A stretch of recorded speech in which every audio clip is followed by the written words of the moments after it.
Nais mo bang makakain na ng sariwa at matatamis na strawberries ngayong darating na tag-init at hindi pa sa isang taon mula ngayon? Kung gayon, kalimutan na ang pagmamadali at pagtatanim na bahala na tuwing tagsibol. Ngayon, ibabahagi namin ang lahat ng sikreto ng pagtatanim ng strawberries tuwing taglagas. At ipapakita ko sa inyo ang isang napakasimpleng paraan ng pagpapaugat na magtataka kayo kung bakit hindi nyo pa ito nasubukan noon. Humanda kayo dahil pagkatapos ng video na ito, hinding-hindi na magiging pareho ang inyong mga taniman. Ngunit, bakit nga ba taglagas ang pinakamainam? Napakasimple ng sagot at ito ang pangunahing sikreto.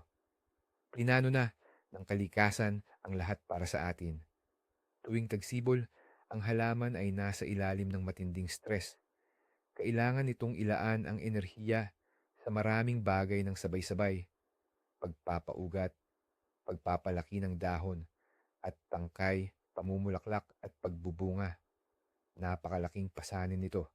Ngunit pagdating ng taglagas, iba ang sitwasyon. Pagkatapos itanim, hindi nagmamadali ang strawberry. Dahan-dahan at siguradong pinapalago nito ang matibay na ugat hanggang sa mga unang lamig, nagpapahinga sa taglamig, at sa tagsibol ay sasalubungin ang init ng handang-handa upang ilaan ang buong lakas nito sa pagbibigay ng masaganang ani.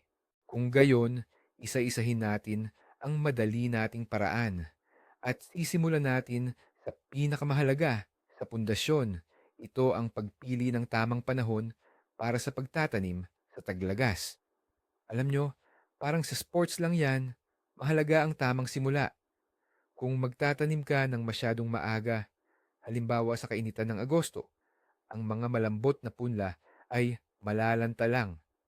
O kaya, mas masahol pa, maaari nilang malito ang panahon at magdesisyong mamulaklak.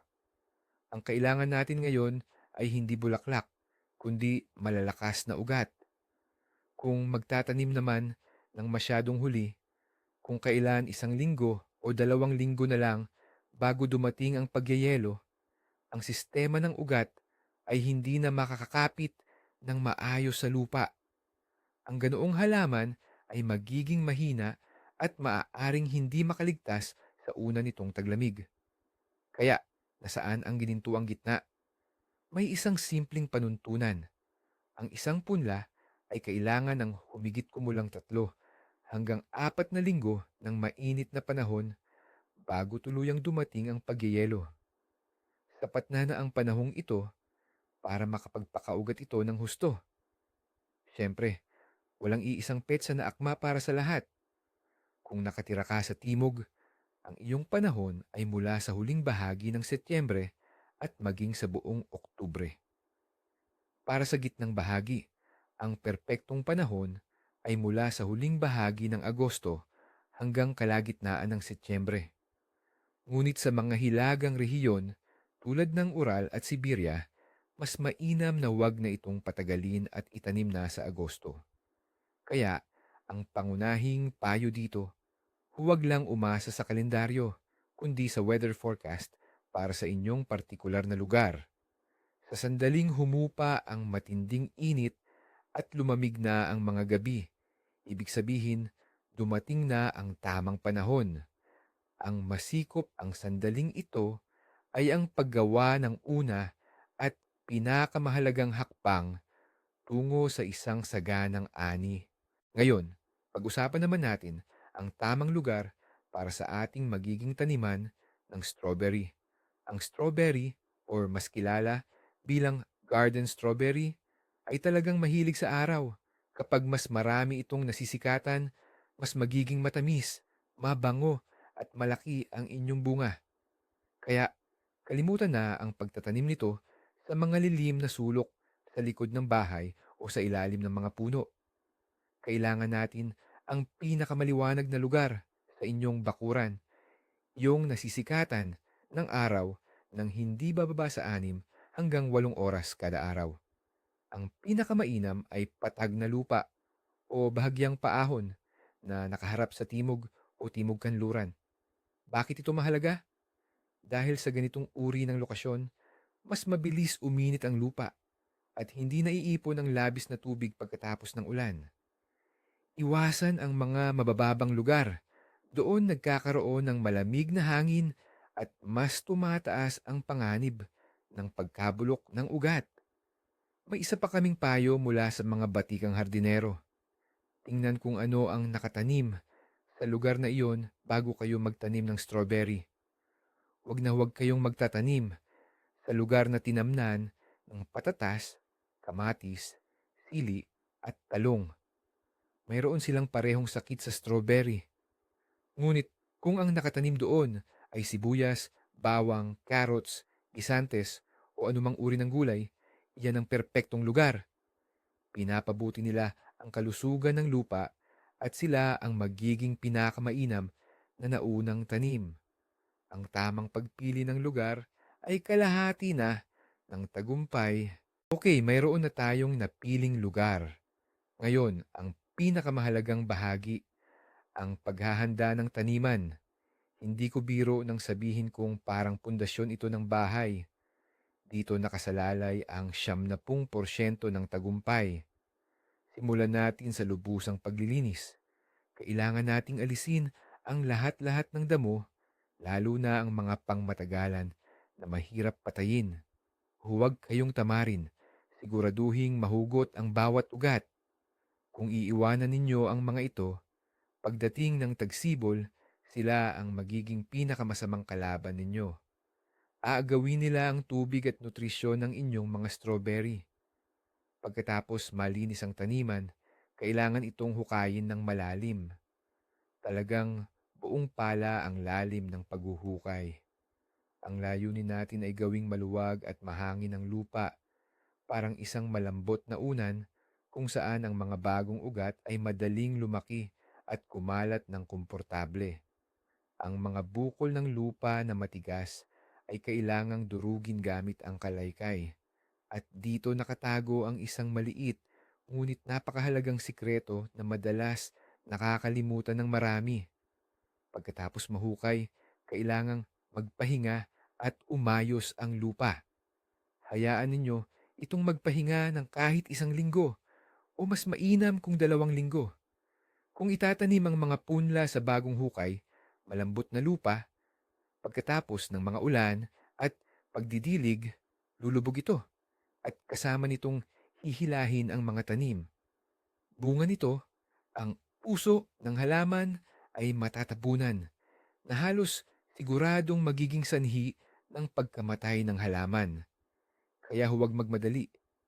Bigyan ng lupa ng sapat na oras upang magpahinga at umayos. Paano ba natin pagyayamanin ang lupa bago natin itanim ang ating mga seedlings? Alam naman natin na ang strawberry ay matakaw sa sustansya. Para bigyan ito ng magandang panimulang reserba ng nutrisyon para sa buong panahon ng paglaki nito, kailangan nating pagyamanin ng husto ang lupa. Ngunit, kailangan itong gawin ng wasto.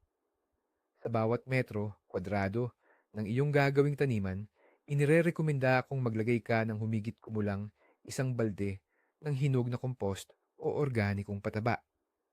Binibigyang diin ko, dapat ay lubusan ng nabubulok at hinog ito, yung tipong maluwag na tulad ng lupa na at may kaaya-ayang amoy ng sariwang lupa.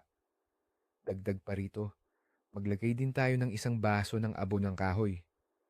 Ito ay mainam na pinagmumula ng potassium na nagpapatamis sa mga bunga at phosphorus na mahalaga sa pagpapalakas ng ugat.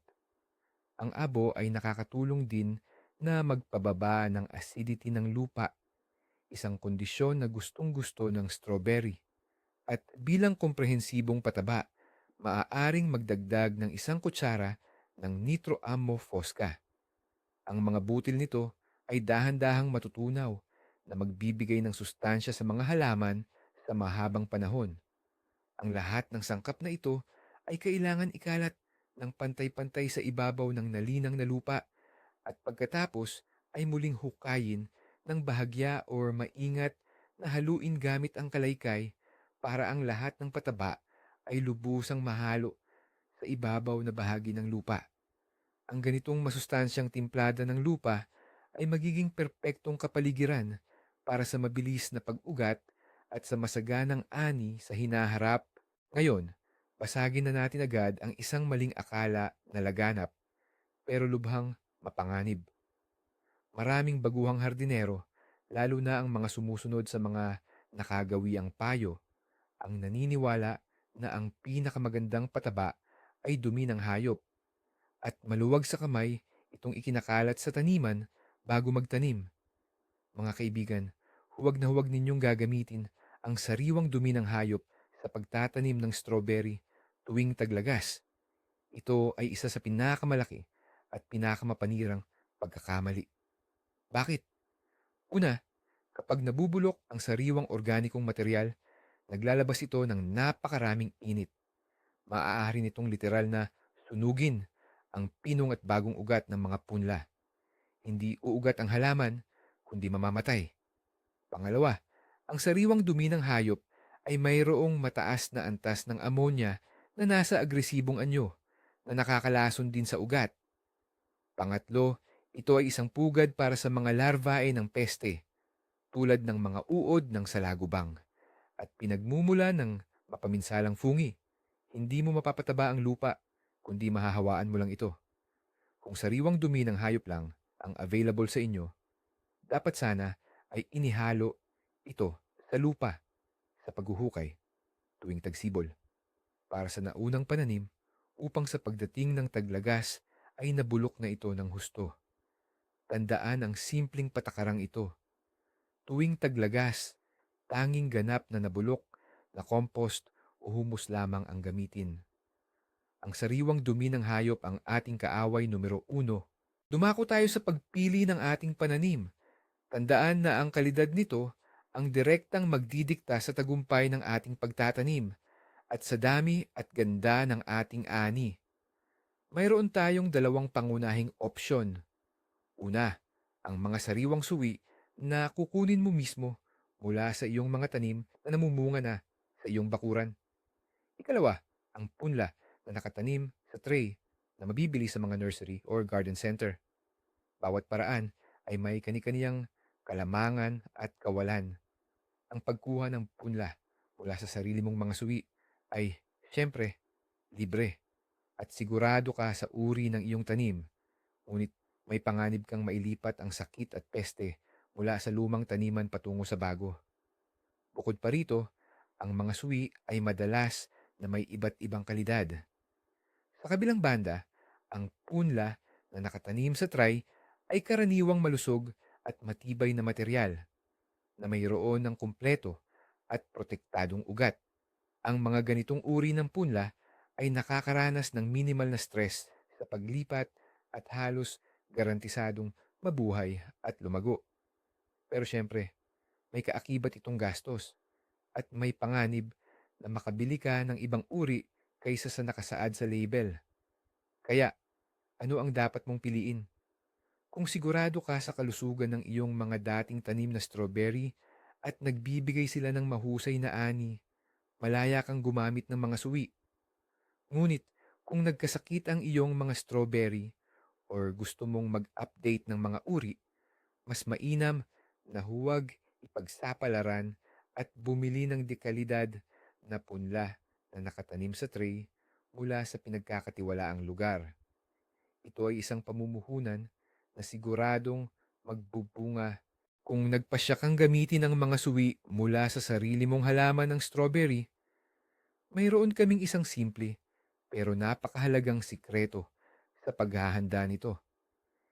Hindi maganda na basta na lang putulin ng suwi mula sa inang halaman at itanim agad sa bagong kamang. Siguradong makakaranas ng matinding stress ang punla. Mas mainam na ihanda mo muna sila. Pumili ng pinakamalalakas at malulusog na halaman ng strawberry na 2 hanggang 3 taong gulang. Sila ang makapagbibigay ng pinakamalalaking suwi. Ang kailangan natin ay ang mga suwi na nasa unang pangkat o hanggang sa ikalawang pangkat lamang. Ito yung pinakamalapit sa inang halaman. Kapag mayroon ng maliliit na ugat ang suwi, Kumuha ng maliit na tasa o paso. Punuin ito ng maluwag na lupa at idikit lang ang suwi sa ibabaw ng lupa sa tasa. Huwag mo munang putulin ang suwi mula sa pangunahing halaman.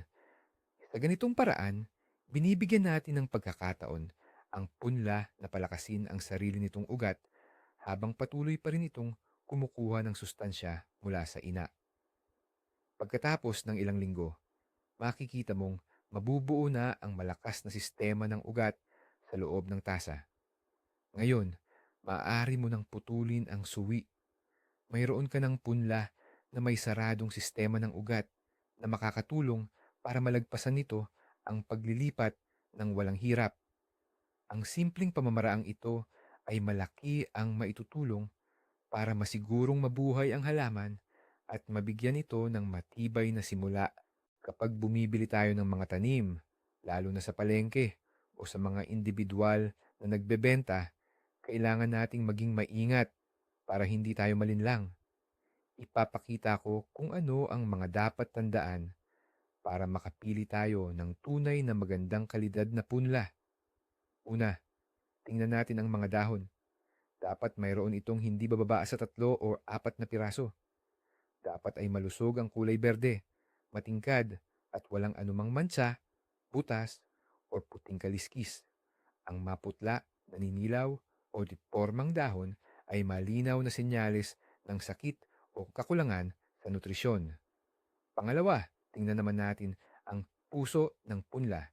Ito yung gitnang usbong kung saan lumalabas ang mga bagong dahon. Dapat ito ay matatag, malaman at berde na may kapal na hindi bababa sa 7 milimetro. Kung manipis at mahina ang usbong na ito, hindi magiging matagumpay o malusog ang paglago ng halaman. At panghuli, ang pinakamahalaga sa lahat, ang mga ugat. Kung ito ay punla na nasa tray o plastic cup, dapat ang lupa sa paligid ng ugat ay nababalutan ng buo ng puti at malulusog na ugat. Kung aalisin ang punla sa lalagyan, hindi dapat malusaw o maghiwa-hiwalay ang lupa.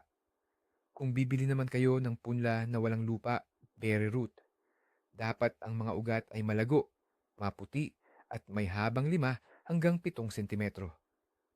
Walang dapat makitang maitim, tuyo, o nabubulok na ugat.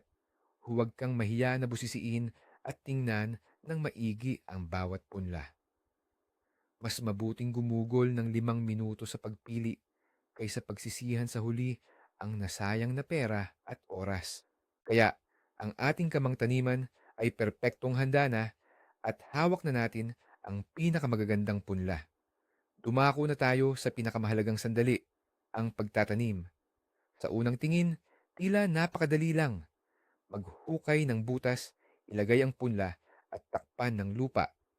Ngunit, gaya nga ng sabi-sabi, nasa maliliit na detalye ang sikreto.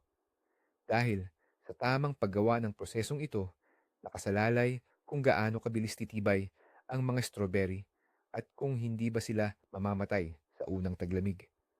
Pinakamainam magtanim sa maulap na panahon o sa gabi kapag hindi na gaanong matindi ang sikat ng araw. Makakatulong ito upang maiwasan ng labis na stress sa mga halaman. Bago maghukay ng mga butas, muling patagin ng maayos ang ibabaw ng kamang taniman gamit ang rake. Kailangan natin ng perpektong patag na lugar. Inirerekomenda kung gumamit ng simpleng marker o maglagay ng PC upang maging tuwid ang mga hanay. Hindi lang ito maganda tingnan, kundi napakakomportable rin para sa pag-aalaga, paglilinis ng damo at pag-ani sa hinaharap. Huwag magmadali, gawin ang lahat ng maingat at may pagmamahal. Dahil hindi lang tayo nagtatanim ng halaman, inilalatag natin ang pundasyon ng ating magiging paraiso ng mga matatamis na bunga. At bawat tamang pagkakatanim ng punla ay pangako ng makatas at matatamis na strawberry sa susunod na tag-init. Ngunit, bago natin itanim ang ating punla sa lupa, may isang mahalagang hakbang na madalas nakakalimutan ng marami. At sayang naman, ito ay ang pagbabad ng ugat para sa isang mabilis na pagsisimula. lalong-lalo na ito ay mahalaga para sa mga punlang bare root o yung may nakabukas na ugat na maaaring bahagyang natuyo habang dinadala at iniimbak. Kahit kalahating oras lang sa labas ay sapat na para makasira sa maliliit na ugat na sumisipsip ng tubig at sustansya. Para ibalik ang kanilang sigla at bigyan ng malakas na pagtulak sa paglago, maghanda tayo ng espesyal na solusyon. Ang pinakasimple at epektibong paraan ay ang paggamit ng rooting hormones tulad ng cornivin o heteroauxin. Tunawin lang ang pulbos sa tubig ayon sa instruksyon at ibabad ang ugat ng punla doon ng 1 hanggang 2 oras. Kung walang rooting hormones na paray na magagamit, pwede ring gumamit ng mga natural na alternatibo. Halimbawa, solusyon ng pulot pukyutan or honey, 1 kutsarita sa 1 litro ng tubig. Ang honey ay mayaman sa iba't ibang sustansya na nagpapasigla din sa paglago ng ugat. Ang pagbabad ay nagbibigay sa ugat ng sapat na tubig, nagpapagising sa mga ito, at tinutulungan ang halaman na mas mabilis makapag-adjust sa bagong lugar. Para naman sa mga punla na nasa seedling tray o may nakakulong na ugat, root ball, hindi na kailangan ang matagal na pagbabad. Sapat na ang diligan ng maigi ang lupa sa tray ng tubig na may cornivin 1 oras bago itanim. Ang simpleng hakbang na ito ang iyong panigurado laban sa pagkatuyo o pagkamatay ng punla at garantiya ng matagumpay na paglago at pamumunga. Naihanda na natin ang mga ugat, kaya't ngayon maghukay na tayo ng mga butas para sa pagtatanim. Dito rin, mahalaga ang tamang sukat at agwat ng mga butas. Hindi natin kailangan ng napakalalaking hukay, pero huwag din naman sobrang liit. Ang ideal na butas ay sapat ang laki upang ang ugat ng punla ay malayang makapagkalat at hindi maiipit o mababaluktot. Karaniwan, ang lalim at lapad nito ay nasa 20-25 sentimetro. Sapat na ito para makapwesto ang mga ugat sa maluwag at matabang lupa. Ngayon, dumako naman tayo sa planting scheme or kung paano natin itatanim ang mga ito. Maraming paraan ng pagtatanim, pero irerekomenda ko ang pinakasimple at pinakasubok na, ang single row planting o pagtatanim sa iisang linya. Sa ganitong sistema, ang bawat hilera ay may agwat na 60-70 sentimetro mula sa isa't isa.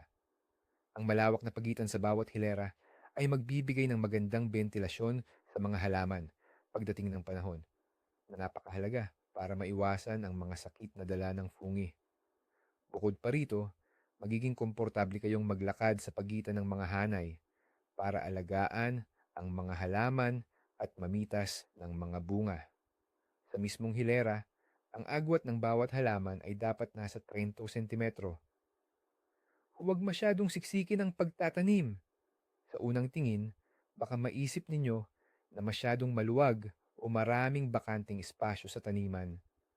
Pero maniwala kayo, pagdating ng susunod na tag-init, lalaki ang mga halaman at magiging siksika na sila. Ang siksikang pagtatanim ay diretsong magdudulot ng maliliit na bunga at mabilis na pagkalat ng mga sakit.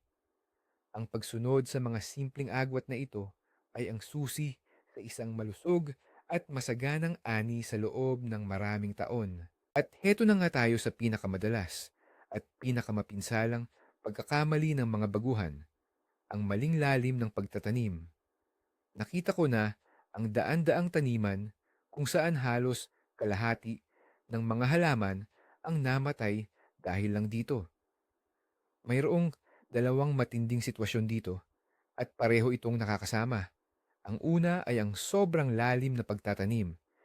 Ito ay kapag ang hardinero ay labis na inilulubog ang punla sa lupa at ang gitnang bahagi nito, ang tinatawag na growing point o puso, ay natatabunan ng lupa. Sa sitwasyong ito, ang puso ay nagsisimulang mabulok, lalo na kung tag-ulan o mamasamasa ang panahon at mamamatay lang ang halaman. Maaari pa itong magtiis ng ilang panahon, Pero huwag na kayong umasa ng magandang paglago o ani mula rito. Ang ikalawang matinding sitwasyon naman ay ang sobrang babaw o mataas na pagtatanim. Ito ay kapag ang puso, sa kabaligtaran, ay labis na nakausli sa ibabaw ng lupa at ang pinakataas na bahagi ng mga ugat ay nakalantad. Ang ganoong ugat ay mabilis matuyo sa sikat ng araw at hangin at madaling maapektuhan ng matinding lamig. Kaya naman, ang halaman ay hirap kumapit sa lupa, nagkakasakit at maaari ding mamatay. Para bang napakaliit na bagay lang, 1 sentimetro lang ang pagkakaiba. Pero para sa strawberry, ito ay usapin ng buhay at kamatayan. Kaya naman ngayon, tatalakayin natin ang isang simpleng panuntunan na makakatulong sa inyo na maiwasan ang kritikal na pagkakamaling ito ng tuluyan. Tandaan ang isang napakasimpleng tip na makakapagligtas sa iyong mga tanim na strawberry. Hanapin ang puso ng bawat punla. Ito ang central na usbong o ang growing point kung saan nagsisimulang lumabas ang mga bagong dahon. Kaya naman, sa pagtatanim, ang puso na ito ay dapat eksaktong nasa level ng lupa, hindi mas mataas at hindi rin mas mababa. Paano ito gagawin sa aktual na pagtatanim? Napakadali lang. Pagkatapos maghukay ng butas, gumawa ng maliit na umbok ng lupa sa gitna. Ngayon, kunin ang punla, dahan-dahang ikalat ang mga ugat nito sa mga gilid ng umbok na parang isinusuot mo ito ng palda. Habang ginagawa ito, hawakan ng punla upang ang base ng puso ay eksaktong nasa level ng ibabaw ng iyong taniman. Pagkatapos nito, dahan-dahang tabunan ang butas ng lupa mula sa lahat ng panig. Panapanahon itong bahagyang siksikin ng kamay upang walang maiwang bulsa ng hangin sa paligid ng mga ugat. Kapag natabunan na ng buo ang butas, muling suriin ang posisyon ng puso. Dapat itong tila sumisilip sa lupa, ngunit hindi nakalutang sa itaas nito. Ang simpleng pamamaraan na ito na may umbok sa loob ng butas ay makakapigil sa punla na lumubog at makakatulong sa iyo na perpektong masunod ang tamang lalim ng pagtatanim. Mag-practice sa isa o dalawang punla at mabilis mong maiintindihan kung gaano ito kadali. Kapag nailagay na ang halaman sa butas at naipirmi ang lupa sa paligid nito, mahalaga ang tamang pagdidilig. At dito, mayroon ding tamang paraan na dapat sundin. Huwag lang basta buhusan ng tubig mula sa taas, lalo na sa mga dahon, gamit ang pandilig na malakas ang agos. Ang ganoong pagdidilig ay maaaring maghugas ng lupa at maglantad sa mga ugat na makasasama sa halaman. Ang tamang pagdidilig pagkatapos ng pagtanim ay ang maingat at masaganang pagbabasa ng lupa sa mismong paanan ng halaman. Para sa bawat batang halaman, kailangan ng hindi bababa sa kalahating litro o mas mainam, 1 buong litro ng maligamgam at pinatungong tubig. Diligan ng dahan-dahan direkta sa paanan ng halaman upang masiguro na ang tubig ay hindi kumalat at sa halip ay ganap na masipsip sa lupa. Ito ay mahalaga para maalis ang anumang bulsa ng hangin at masiguro ang pinakamainam na pagkakadikit ng mga ugat sa lupa. Napakahalaga nito para sa mabilis na pag-ugat o pagkapit ng halaman. Kapag nasipsip na ang tubig, mapapansin mong bahagyang bumaba ang lupa. Sa ganitong sitwasyon, kailangan magdagdag ng kaunting tuyong lupa o pinatabang lupa, compost, sa paligid ng halaman. Ang pamamaraang ito ay tinatawag na tuyong pagdidilig. Lumilikha ito ng manipis na sapin ng mulch na pumipigil sa pagbuo ng matigas na lupa sa ibabaw at nakakatulong upang mas matagal na mapanatili ang kahalumigmigan. Sa unang linggo pagkatapos ng pagtanim, regular na bantayan ang kahalumigmigan ng lupa sa taniman. Kung nananatiling tuyo ang panahon, diligan ang mga halaman tuwing 2 hanggang 3 araw. Kaya naitanim na natin at nadiligan ang ating mga punla. Ngunit hindi pa riyan nagtatapos ang ating gawain. Ngayon, kailangan nating tiyakin na magiging ligtas at maginhawa sila sa nalalapit na malamig na panahon. At ang pinakamainam na paraan para dito ay ang pagmamalts. Maraming hardinero, lalo na ang mga baguhan, ang nag-iisip na ang pagmamalts ay isang opsyonal o dagdag na trabaho lamang. Ngunit para sa mga bagong tanim nating strawberry, hindi ito luho kundi isang malaking pangangailangan. Ano nga ba ang silbi ng malts? Una sa lahat, pinoprotektahan ng malts ang ugat ng halaman mula sa matitinding pagbabago ng temperatura. Sa ilalim ng malts, nananatiling mas mainit ang lupa at hindi ito gaanong nilalamig. Sa pagbabago naman ng panahon, hindi rin gaanong matindi ang epekto ng biglaang pag-init o paglamig. Naliligtas nito ang mga batang ugat na hindi pa gaanong matibay mula sa pagkasira o pagkamatay.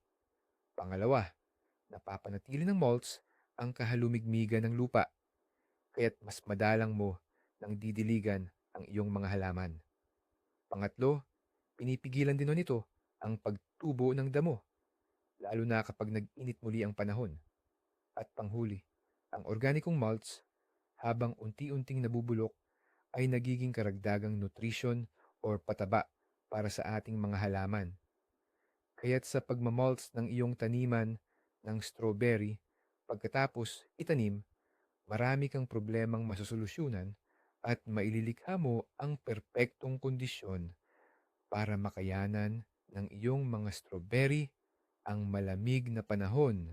Ano nga ba ang pinakamagandang mulch para sa mga strawberry na itinanim sa taglagas? Maraming pwedeng gamitin, pero hindi lahat ay pare-parehong epektibo. Hinding-hindi angkop ang sariwang dayami. Sa dayami kasi, gustong-gusto ng mga daga ang magpugad tuwing taglamig. Bukod doon, panigurado ring kakainin nila ang sentro ng inyong mga batang strawberry. Ang sariwang pinaglagarian or sawdust ay hindi rin maganda. Malakas itong sumipsip ng tubig, kaya nagiging yelong parang takip sa ibabaw ng lupa at pwede ring magpaasim ng lupa. Ang perpektong mulch para sa taglagas ay dapat maluwag, madaling pasukin ng hangin at hindi dumidikit o nagsisiksikan. Ang personal kong paborito ay ang mga nahulog na karayom ng pino, yung mga tuyong karayom mula sa kagubatan ng pino or fir tree. Napakahusay nitong panlaban sa matinding lamig, nagpapapasok ng hangin, pinipigilan ang pagkalat ng gray mold or kulay abong amag at nagtataboy pa ng ilang peste. Maganda rin ang nabubulok na compost or peat moss, peat.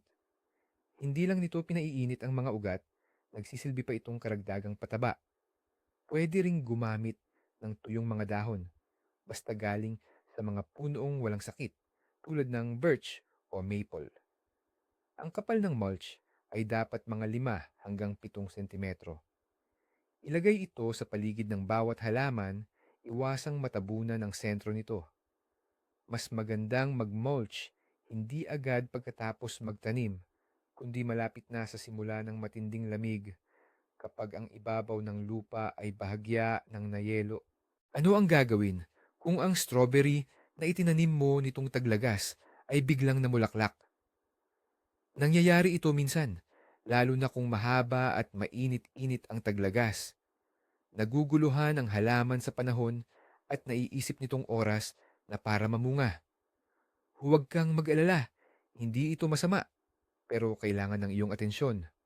Ang pagkakita ng bulaklak sa isang batang halaman ay siyempre nakakatuwa, pero sa ngayon ay hindi natin ito kailangan. Dapat ay nakatuon ang lahat ng lakas ng halaman sa isang layunin lamang, ang magpatubo ng malakas na ugat para makaligtas sa taglamig. Ang pamumulaklak at lalo na ang pagbubunga ay malaking pagkonsumo ng enerhiya na labis na makakapanghina sa bagong tanim bago dumating ang taglamig. Kaya naman, kahit masakit sa loob, kailangan nating tanggalin ang lahat ng lumalabas na tangkay ng bulaklak. Dahan-dahan mo lang silang tanggalin mula sa pinakabasihan nito. Sa oras na mapansin mo, huwag mo silang hayaang mamukadkad. Sa simpleng paggawa nito, maililipat mo ang lahat ng enerhiya ng halaman mula sa walang saysay na pamumulaklak ngayon patungo sa mas mahalagang proseso ng pagpapatubo ng ugat. At pagdating ng tagsibol, ang parehong halaman na iyan ay magpapasalamat sa iyo ng mas matindi at masaganang pamumulaklak na siyang magbibigay sa iyo ng tunay na ani. Isang walang katapusang usapin sa mga mahilig sa paghahardin. Dapat bang putulin ang mga dahon ng mga bagong tanim na halaman bago sumapit ang taglamig? Sa internet, makakakita ka ng napakaraming magkakasalungat na payo. Ang ilan ay nagsasabing kailangan daw tanggalin ang lahat ng dahon upang hindi na gumugol ng lakas ang halaman sa pagpapanatili nito. Ang iba naman ay mahigpit na nagsasabing huwag galawin ang anuman. Alamin natin kung nasaan ang totoo. Ang katotohanan, gaya ng dati, ay nasa gitna. Ang tuluyang pagputol ng lahat ng dahon ng mga bagong tanim na punla sa taglagas ay isang malaking pagkakamali. Ang mga dahon ang pabrika ng pagkain at sustansya para sa halaman. Sa pamamagitan ng photosynthesis, dito naiipon ang mga asukal at iba pang sustansya. Ang mga ito pagkatapos ay dumadaloy sa sistema ng ugat at tumutulong sa halaman na makaraos sa taglamig. Kung aalisin mo ang lahat ng dahon ng isang punla, aalisin mo rin ang mahalagang reserba nito para sa taglamig at labis mo itong pahihinain. Bukod pa rito, ang sombrero ng mga dahon ay nagsisilbing dagdag na natural na pananggalang para sa puso ng halaman mula sa matinding lamig. Ano ba ang dapat gawin kung gayon? Mahalaga ang regular na pag-inspeksyon. Kung makakita ka ng mga dahong may sakit, tuyo, sira o may batik, siyempre, kailangan mong maingat na alisin ang mga ito sa pinakababa ng tangkay. Ngunit ang lahat ng malusog at berdeng dahon ay tiyak na dapat iwanan. Sila ay patuloy na magtatrabaho para sa ikabubuti ng ating magiging ani hanggang sa dumating ang matinding lamig. Tandaan, sa taglagas, sa mga batang halaman, nagsasagawa lamang tayo ng sanitary pruning, hindi kumpletong pagputol. Lupigin natin ang pangunahing takot na pumipigil sa marami na magtanim tuwing taglagas. Ang ideyang tiyak na mamamatay sa lamig ang mga bagong tanim sa taglamig. Ngunit ito ang pinakamalaking maling akala. Sa katunayan, ang strawberry na itinanim ng tama sa taglagas ay mas handa sa taglamig kaysa sa karaniwang iniisip. Una, tulad ng nabanggit na natin, mayroon siyang buong isang buwan o higit pa para makapagpatubo ng matibay na ugat at makakapit ng husto sa lupa. Ito ang pangunahing susi para makaligtas sila sa taglamig. Pangalawa, ang kalikasan na mismo ang nagbigay ng proteksyon. Ang niyebe ang pinakamahusay at pinakaepektibong kumot para sa mga strawberry.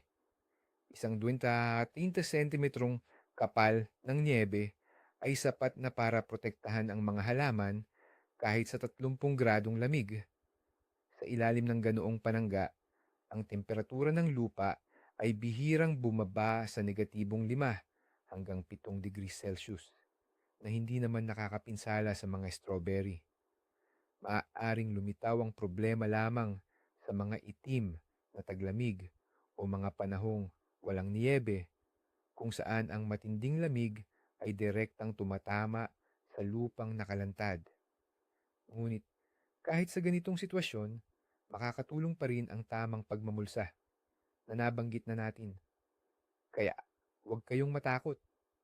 Kung tama ang lahat ng ginawa ninyo, napili ang tamang panahon, na ihanda ang kama at namulsa ang mga tanim, tiyak na maganda ang pagkaligtas ng inyong mga strawberry sa taglamig at sa tagsibol. Sila ang isa sa mga unang sisibol. At ang huling payo para sa araw na ito, na may direktang kaugnayan sa nauna nating tinalakay. Sa inyong kagustuhang protektahan ang mga bagong tanim tulad ng strawberry mula sa matinding lamig, huwag sanang sobrahan ng pagtakip. Ang ibang hardinero, sa takot na mamatay ang mga tanim sa lamig, ay lumilikha pa ng sitwasyong lalong ikapapahamak ng mga ito. Pinupuno nila ang mga kamang taniman ng makapal na dayami, tinatakpan ng ilang patong ng spunbond at dinagdagan pa ng plastik sa ibabaw. Ito ay mahigpit na ipinagbabawal gawin. Bakit?